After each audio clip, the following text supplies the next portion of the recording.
امریکہ ہر صورت میں ایران کی حکومت کو تبدیل کرنا چاہتا ہے۔ وہ ایران پر بمباری کر رہا ہے، اس کی ٹاپ لیڈرشپ کو قتل کر رہا ہے، اس کی عسکری قوت کو ختم کرنے کے دعوے کر رہا ہے، اور اب اس نے اپنا وہی پرانا فارمولا ایران میں دوبارہ آزمانے کا منصوبہ بنا لیا ہے، جس میں ایران میں خانہ جنگی شروع ہو سکے۔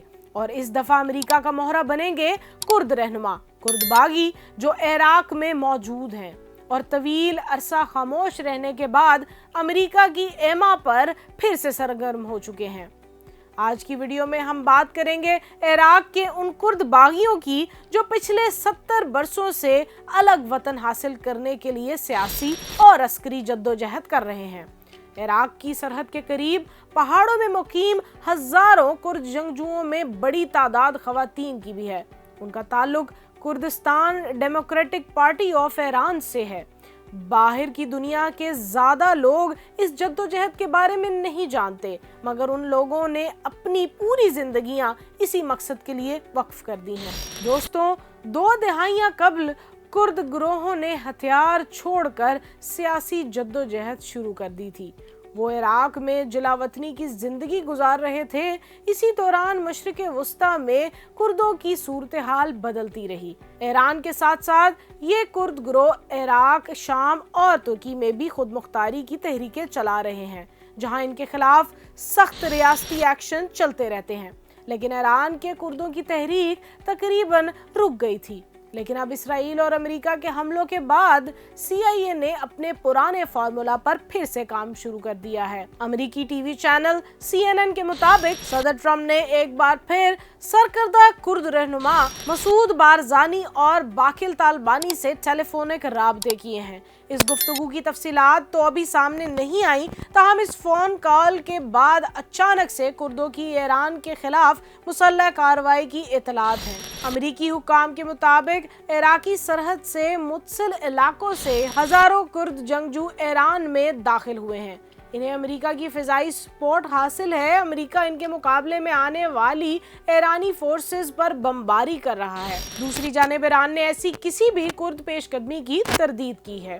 کرد باغیوں کا کہنا ہے کہ وہ 2 دہائیوں کی سیاسی جدوجہد کے بعد اس نتیجے پر پہنچے ہیں کہ مسلح جدوجہد کے بغیر الگ وطن کا حصول ممکن نہیں، اس لیے انہوں نے دوبارہ ہتھیار اٹھا لیے ہیں اور ایران اور عراق کی سرحدی پہاڑیوں میں واپس آ گئے ہیں۔ لیکن سوال یہ ہے، کیا ایران کے کرد عوام واقعی ایک مسلح بغاوت کی حمایت کریں گے؟ واشنگٹن کے مڈل ایسٹ انسٹی ٹیوٹ کے تجزیہ کار ایلیکس وٹانکا کا کہنا ہے کہ لوگ مشرق وسطیٰ میں جنگ اور تباہی سب دیکھ چکے ہیں، اس لیے یہ واضح نہیں ہے کہ عام کرد لوگ ایک نئی جنگ چاہتے بھی ہیں یا نہیں۔ ایران میں کردوں کی آزادی یا خود مختاری کی جدوجہد نئی نہیں۔ 1946 میں انہوں نے ایک آزاد ریاست قائم کی جسے مہابادری ریپبلک کا نام دیا گیا، لیکن یہ ریاست صرف 1 برس چل سکی کیونکہ اس کے سرپرست سوویت یونین نے اپنی حمایت واپس لے لی۔ یہ تاریخ میں واحد موقع تھا جب کردوں نے اپنی آزاد ریاست قائم کی۔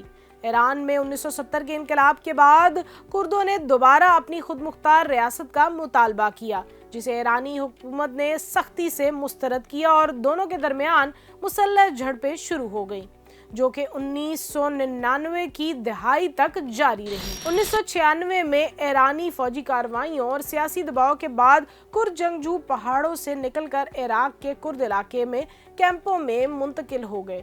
اس دوران ایک غیر رسمی معاہدہ ہوا کہ وہ اپنی سیاسی جدوجہد جاری رکھیں گے، مگر عراق کی سرزمین سے ایران پر حملے نہیں کریں گے۔ اسی تحریک میں democratic party of Iranian Kurdistan کا ایک گروپ ہے جو زیادہ سخت گیر نظریات کا حامل ہے۔ اس کے رہنما لغمان احمدی کا کہنا ہے کہ ہم نے فیصلہ کر لیا ہے کہ ہم ایرانی حکومت کے خلاف ہر ممکن طریقے سے لڑیں گے۔ کرد باغی ایرانی حکومت پر انسانی حقوق کے خلاف ورزیوں کا الزام لگاتے ہیں۔ ان کا ماننا ہے کہ 70 لاکھ کرد باشندوں کو معاشی، سیاسی اور دیگر حقوق تک حاصل نہیں ہے۔ حالیہ ہفتوں میں ان گروہوں نے ایران میں تخریب کاری کے متعدد وارداتوں کا اعتراف کیا۔ ایرانی حکومت بھی کرد باغیوں کے خلاف سخت کریک ڈاؤن کر چکی ہے۔ حالیہ 12 روزہ جنگ کے بعد ایران نے کئی کرد رہنماؤں کو اسرائیل کی حمایت کے الزام میں پھانسیاں دیں اور انہیں سزائیں سنائیں۔ 2015 میں ایران نے 17 کرد سیاسی قیدیوں کو پھانسی دی، لیکن یہاں یہ بات بھی غور طلب ہے کہ تمام کرد مسلح جدوجہد کے حامی نہیں، وہ سیاسی جدوجہد کے ذریعے الگ وطن کے حصول کے حامی ہیں۔ عراق کی کردستان ریجنل گورنمنٹ بھی اس صورتحال پر پریشان ہے۔ اس کے ترجمان کا کہنا ہے کہ ہم کسی تنازع میں الجھنا نہیں چاہتے کیونکہ اس سے صرف اور صرف عدم استحکام ہی حاصل ہوگا۔ فی الحال کرد جنگجو اپنے موقف پر قائم ہیں۔ ان کے رہنما ایک کرد کہاوت سناتے ہیں: اگر آپ ہمت نہیں ہارتے تو آپ کبھی نہیں ہارتے۔ مگر اصل سوال اب بھی باقی ہے، کیا ایران کے کرد واقعی ایک نئی بغاوت کے لیے تیار ہیں؟ کیا یہ جدوجہد ابھی بھی پہاڑوں تک محدود رہے گی؟ کیا ایران ایک نیا محاذ کھول سکتا ہے؟ اور اگر کرد ریاست بن گئی تو کیا اس کی بقا ممکن ہوگی؟ کیا امریکہ ہمیشہ اس کی پشت پناہی جاری رکھے گا؟ آپ کو کیا لگتا ہے؟ کامنٹ سیکشن میں اپنی قیمتی رائے کا اظہار ضرور کیجیے گا اور ہنگول نیوز چینل کو سبسکرائب کرنا بالکل نہ بھولیے گا۔